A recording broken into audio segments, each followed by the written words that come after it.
Channel smart विद्या classes में हम देख रहे थे इंग्लिश स्पीकिंग कोर्स, जिसमें हमने इससे पहले पढ़ा था use of is am are. तो आज हम देखेंगे यूज़ ऑफ हैज़ हैव। ठीक है, तो देखते हैं यूज़ ऑफ हैज़ हैव। तो किसी भी सेंटेंस में अगर आपको मिले पास है, रखता है, तो वहाँ पे हैज़ हैव का प्रयोग होता है। जैसे मेरे पास है, आई हैव, उसके पास है, इसका मतलब होगा ही हैज़। वह एक गाड़ी रखता है, देखिए इसमें भी रखता है, उसके पास एक गाड़ी है, मतलब इसमें हैज़ हैव का प्रयोग होगा। तो आइए हम पता करते हैं कि कब रखता रहेगा, रखता है रहेगा, कब रहेगा पास है। ठीक है, तो जब देखते हैं, जब अधिकार जताने की बात हो तो रखता है का प्रयोग किया जाता है। ठीक है, जैसे हम देखते हैं, उसके, हमारे, तुम्हारे, उनके, मेरे। तो जैसे उसके अगर कर्ता उसके, हमारे, तुम्हारे, उनके से स्टार्ट है, किसी भी सेंटेंस में अगर उसका सब्जेक्ट उसके, हमारे, तुम्हारे, उनके, मेरे से स्टार्ट है, तो उसमें रखता है नहीं रहेगा, उसमें रहेगा पास है। जब कर्ता वह, तुम, हम, वे, मैं हो, तब उसमें रखता मिलेगा। जैसे कि आप देख सकते हैं, उसके पास एक गाड़ी है, ही हैज़ ए कार। उसके है तो यहाँ पे रहेगा पास, पास का प्रयोग रहेगा। और वह एक गाड़ी रखता है, देखिए इसमें वह है तो वह में रखता है, वह एक गाड़ी रखता है, ही हैज़ ए कार। दोनों सेंटेंस एक ही हैं, उसके पास एक गाड़ी है, वह एक गाड़ी रखता है। ठीक है, एक दूसरा सेंटेंस है, तुम 5 पलंग रखते हो, यू हैव 5 बेड्स। ठीक है, दूसरा, राधा एक भोला भाला भालू रखती है, इसमें रहेगा Radha has a innocent bear. तो जैसे आप देख सकते हैं कि एक वचनकर्ता के साथ हैज़ का प्रयोग होता है और बहुवचनकर्ता के साथ हैव का प्रयोग होता है। तो आइए हम देखते हैं कुछ पर्सन के बारे में, जिसमें आपको पता चलेगा आई कब बहुवचन हो जाता है, कब एक वचन हो जाता है। ठीक है, इस पर्सन कोई भी हो, वो मेल होता है और फीमेल होता है। तो फर्स्ट पर्सन में हम देखते हैं, जिसको बोलते हैं स्पीकर, वक्ता। तो फर्स्ट पर्सन में आई और वी आता है। आई मतलब होता है मैं, ये सिंगुलर है। ठीक है, और वी मतलब हम, ये प्लूरल है। आई जो होता है वो सिंगुलर भी होता है और वो प्लूरल भी होता है, जैसे कि आप जानते हैं। ज़्यादातर हम इसे प्लूरल में ही इस्तेमाल करते हैं। सेकंड देखिए, सेकंड पर्सन क्या है? सेकंड मतलब श्रोता, लिसनर, सुनने वाला। सेकंड पर्सन में बस यू होता है, यू मतलब तुम, ये भी सिंगुलर होता है, यू मतलब तुम, प्लूरल भी होता है। और थर्ड पर्सन में अदर अन्य आते हैं, जैसे कि ही, सी, इट, नेम, दे। ये थर्ड पर्सन है। इसमें जो सिंगुलर है वो ही, सी, इट, नेम, और प्लूरल में दे है। बाकी सब तो आप जानते हैं, बस आपको आई में कन्फ्यूज़न है। तो आई हम देखते हैं कब फर्स्ट पर्सन, वो कब सिंगुलर होता है, कब प्लूरल होता है। आई मतलब मैं, और ये सिंगुलर कब होगा?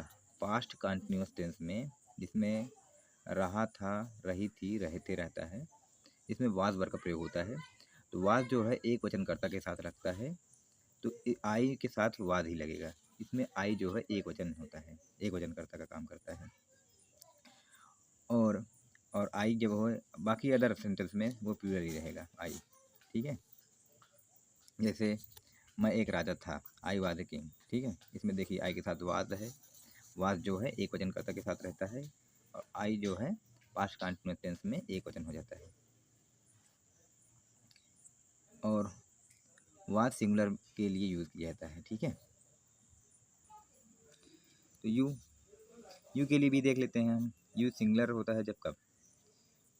When you used an object, जब आप इसको किसी ऑब्जेक्ट के लिए इस्तेमाल करते हैं तब ये सिंगुलर हो जाता है। और प्लूरल तो आपको पता ही होगा, when you used as a subject. जैसे एग्जांपल देखते हैं, तुम एक आदमी हो, यू आर ए मैन, ये प्लूरल है। इसमें देखिए ये प्लूरल है, आर जो है प्लूरल के साथ लगता है, प्लूरल सब्जेक्ट के साथ। और दूसरा जो है सेंटेंस, मैं तुमसे मिलना चाहता हूँ, मैं तुमसे मिलना चाहता हूँ, I want to meet you. इसमें जो यू है, यूज एज ए सिंगुलर, इसको एक वचनकर्ता के रूप में इस्तेमाल किया गया है। जब ये ऑब्जेक्ट होता है तो उसको एक वचनकर्ता के साथ इस्तेमाल किया जाता है। तो आइए हम देखते हैं। तो अब तक हमने देखा हैज़ हैव का प्रयोग, और अब हम देखते हैं has have plus to plus main verb का फर्स्ट फॉर्म। ठीक है, use of has have plus to plus main verb का फर्स्ट फॉर्म। तो इसके पहले हमने आपको बताया था कि टू कब लगता है, मेन वर्ब के पहले टू कब लगता है, जब कोई कार्य जरूरी हो। ठीक है, कार्य करना है, ज़रूरत उसमें दिखे, तो मेन वर्ब के पहले टू लग जाता है। जैसे एग्जाम्पल से समझते हैं, इससे आपको आसानी होगी। मुझे पढ़ना है, आई हैव टू रीड, तुम्हें लिखना है, यू हैव टू रीड। देखिए इसमें जो है मेन वर्ब के पहले टू लग गया है। तो मुझे पढ़ना है जरूरी कार्य जता रहा है, तो इसमें आपको आई हैव टू, आपके बाद टू लगेगा, रीड। तुम्हें लिखना है, यू हैव टू रीड, और ये प्रेजेंट टेंस है। ठीक है, इसी तरह आगे देखते हैं। इसी तरह is am are, is are am का भी प्रयोग कर सकते हैं। तो इसके पहले भी आपको बताया गया था, is are am plus to main verb का फर्स्ट फॉर्म, ठीक है, प्लस ऑब्जेक्ट। उसी तरह हैज़ हैव का भी है, has have plus to main verb का फर्स्ट फॉर्म प्लस ऑब्जेक्ट। जैसे कुछ सेंटेंस देखते हैं, I have to read, I am to read, दोनों एक ही जैसा है, दोनों का अर्थ एक ही होगा। ठीक है, इसी तरह इसमें भी देखते हैं, they have to write, you have to speak. ठीक है, चाहे हम एम का इस्तेमाल करें आई के साथ, चाहे हैव का इस्तेमाल करें। ठीक है, अगर टू लगा है मेन वर्ब के पहले तो उसका अर्थ एक ही होगा, जरूरी कार्य जताएगा। ठीक है, तो आइए हम देखते हैं अब यूज़ ऑफ वाज वर। तो यूज़ ऑफ वाज वर क्या है, जिस सेंटेंस के लास्ट में आपको था, थी, थे मिले, तो आप जान जाइए वहाँ पे वाज वर का प्रयोग होगा। तो सिंगुलर एक वचनकर्ता के, जैसे he she it plus he she it name, उसके साथ वाज का प्रयोग होगा, वाज का। ठीक है, एक वचनकर्ता के साथ वाज का प्रयोग होगा। और बहुवचनकर्ता plural, you we they plus were, इसके साथ वर का प्रयोग होगा, यू वी दे के साथ, बहुवचनकर्ता के साथ वर का प्रयोग होगा। तो आइए एग्जाम्पल से देख लेते हैं। आई वाज, मैं था, यू वर, तुम थे, वी वर, हम थे, दे वर, वे थे, ही वाज, वह था, राम वाज, राम था। ठीक है, तो देखिए एक वचनकर्ता के साथ वाज है, ठीक है, और बहुवचनकर्ता के साथ वर है। ठीक है, तो आइए कुछ एग्जाम्पल से देखते हैं, तो इसमें क्या रहेगा देखते हैं। तो आई डैश ए स्टूडेंट, तो बताइए आई क्या है। आई जो है इसमें, आई इसमें एक वचन है। ठीक है, क्योंकि ये पास्ट कंटिन्यूअस टेंस है, पास्ट टेंस है, तो यहाँ पे आई के साथ वाज रहेगा। ठीक है,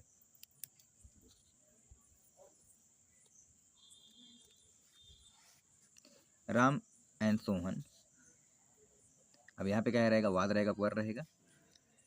यहाँ पे राम एंड सोहन मतलब दो लोग आते हैं, तो मतलब यहाँ पे बहुवचन है, यहाँ पे वर रहेगा। ठीक है, Ram and Sohan were player. Sita क्या है, सीता जो है एक वचन है, Sita dash a famous lady, तो यहाँ पे कौन से हेल्पिंग वर्ब रहेगा, वाद रहेगा, वर रहेगा, बताइए।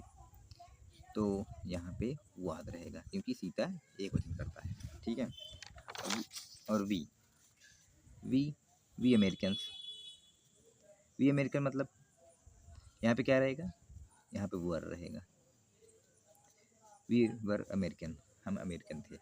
ठीक है, और दे के साथ क्या रहेगा, इसमें जो है वर, दे भी बहुवचन है। और सोनू अगर नाम रहे तो ये एक वचन होता है, तो Sonu was a carpenter. She was an innocent girl, ठीक है, वह एक मासूम लड़की है। दूसरा एग्जाम्पल देखते हैं, जैसे he was a rich man, वह एक अमीर आदमी था, ठीक है। तो ही के साथ वाज है। तो बताइए he was a rich man, इसमें वाज क्या है? हेल्पिंग वर्ब है कि मेन वर्ब है? तो देखिए इसमें मेन वर्ब तो है नहीं कोई, तो इसमें वाज ही मेन वर्ब का कार्य करता है, ठीक है। तो वाज इसमें मेन वर्ब है। तो मुझे अंग्रेजी सीखनी थी, इसमें भी देखिए ज़रूरत है, I was to learn English, ठीक है। अगर ज़रूरी चीज़ आ जाए तो जान लीजिए मेन वर्ब के पहले टू का प्रयोग होगा, ठीक है। तो आइए इसका बताइए आप। उसे अंग्रेजी बोलनी थी, अब ही है, इसमें भी देखो बोलनी थी मतलब ज़रूरी है। तो ही के साथ कौन सा हेल्पिंग वर्ब लगेगा? ही वाज, ठीक है। और मेन वर्ब पहले to, he was to speak English. अब आइए कुछ सेंटेंस बनाइए। अब सी के साथ क्या रहेगा? सी के साथ वाज लगेगा, ठीक है, और टू लगेगा, ठीक है। She was to ask a question. You के साथ क्या रहेगा? वर रहेगा, उसके बाद टू रहेगा। You were to write an essay. We के साथ क्या रहेगा? वर रहेगा, ठीक है, वर के बाद टू रहेगा। We were to play cricket. आपको आपको हमेशा याद रखना है टू के बाद मेन वर्ब का फर्स्ट फॉर्म ही आता है, ठीक है, हमेशा याद रखिएगा। To plus main verb first form, ये हमेशा याद रखिए, इसको बोलते हैं एक्टिव इन्फिनिटिव, ठीक है। तो चलिए अब हम देखते हैं यूज ऑफ हैड टू, ठीक है, हैड टू। तो जिस वर्ड के लास्ट में था, थे, थी, आए, ये होता है पास्ट टेंस में। पास्ट टेंस में हैड टू का इस्तेमाल किया जाता है, ठीक है। तो आइए देखते हैं, अभी हम सेंटेंस बनाना सीख रहे हैं, इसके आगे हम आपको टेंस बताएंगे ताकि आपको बोलने में आसानी रहे, इंग्लिश को समझने में भी आसानी रहे, पढ़ने में भी आसानी रहे, ठीक है। तो जुड़े रहिए हमारे साथ। तो सिंगुलर एक वचन करता जैसे ही सी इट, उसके साथ भी हैड रहेगा और मेन वर्ब का फर्स्ट फॉर्म रहेगा, ठीक है। और प्लूरल बहुवचन कर्ता के साथ जैसे आई वी यू के साथ भी हैड रहेगा और प्लस मेन वर्ब का फर्स्ट फॉर्म रहेगा, ठीक है। इसमें सबके साथ हैड रहेगा। तो देखते हैं, I had to watch a movie, मुझे एक मूवी देखनी थी, इसमें भी देखिए ज़रूरी है। तो हैड के बाद टू लगा है, मैं मतलब कि मेन वर्ब के पहले टू का इस्तेमाल किया गया और हेल्पिंग वर्ब इसमें हैड ही है। मुझे एक मूवी देखनी थी, I had to watch a movie. और दूसरा एग्जांपल भी ऐसे है, you had to attend the class, तुम्हें क्लास अटेंड करनी थी, ठीक है। थोड़ा फ्यूचर देख लेते हैं, कोई भी डाउट हो तो कमेंट कर दीजिएगा। फ्यूचर फ्यूचर के सेंटेंस में आपको लास्ट में गा गी गे मिलेगा और इसमें will have to, shall have to का प्रयोग किया जाता है, उसके बाद मेन वर्ब का फर्स्ट फॉर्म रहता है, ठीक है। तो इसमें आपको यह ध्यान देना है, आई और वी, आई या वी हो तो उसके साथ शैल हैव टू का प्रयोग रहेगा प्लस मेन वर्ब का फर्स्ट फॉर्म, ठीक है। और ही सी इट नेम है और यू भी है, यू होगा, वी हुआ, दे हुआ, उसके साथ will have to plus main verb का फर्स्ट फॉर्म इस्तेमाल होगा, ठीक है। आपको बस इतना ध्यान देना है, आई वी के साथ शैल हैव टू का प्रयोग होगा, मतलब आई वी के साथ शैल का प्रयोग होता है, बाकी सबके साथ विल, ठीक है, विल हैव टू। तो एग्जांपल देख लेते हैं जिससे समझने में आसान हो। तुम्हें अंग्रेजी बोलनी पड़ेगी, ठीक है, तुम्हें अंग्रेजी बोलनी पड़ेगी। देखिए इसमें भी देखिए आपको ज़रूरी दिखाई दे रहा है। तो तुम्हें अंग्रेजी बोलनी पड़ेगी में यू विल हैव टू, ठीक है, यू के साथ will have to speak English, you will have to speak English, ठीक है। दूसरा एग्जांपल देख लेते हैं। तो ये रहा कुछ और एग्जांपल, उसको पानी पीना पड़ेगा, तो उसको मतलब ही, तो हेल्पिंग वर्ब क्या है? विल हैव टू, ठीक है, विल हैव टू ड्रिंक, पीना मतलब ड्रिंक, वाटर मतलब पानी, ठीक है। और तुम्हें कठिन परिश्रम करना पड़ेगा, you will have to work hard, हमें बैडमिंटन खेलना पड़ेगा, we shall have to play badminton. देखिए वी के साथ शैल का प्रयोग हुआ है, shall have to play badminton. तो आज के लिए इतना ही, मिलते हैं आपसे नेक्स्ट वीडियो में। तो आप बताइएगा आपको कैसा वीडियो लगा। मुझे लगता है कि आप समझ रहे हैं अच्छे से। तो चैनल को सब्सक्राइब करिए और वीडियो को लाइक करना मत भूलिएगा, ठीक है। Thank you for watching, bye bye.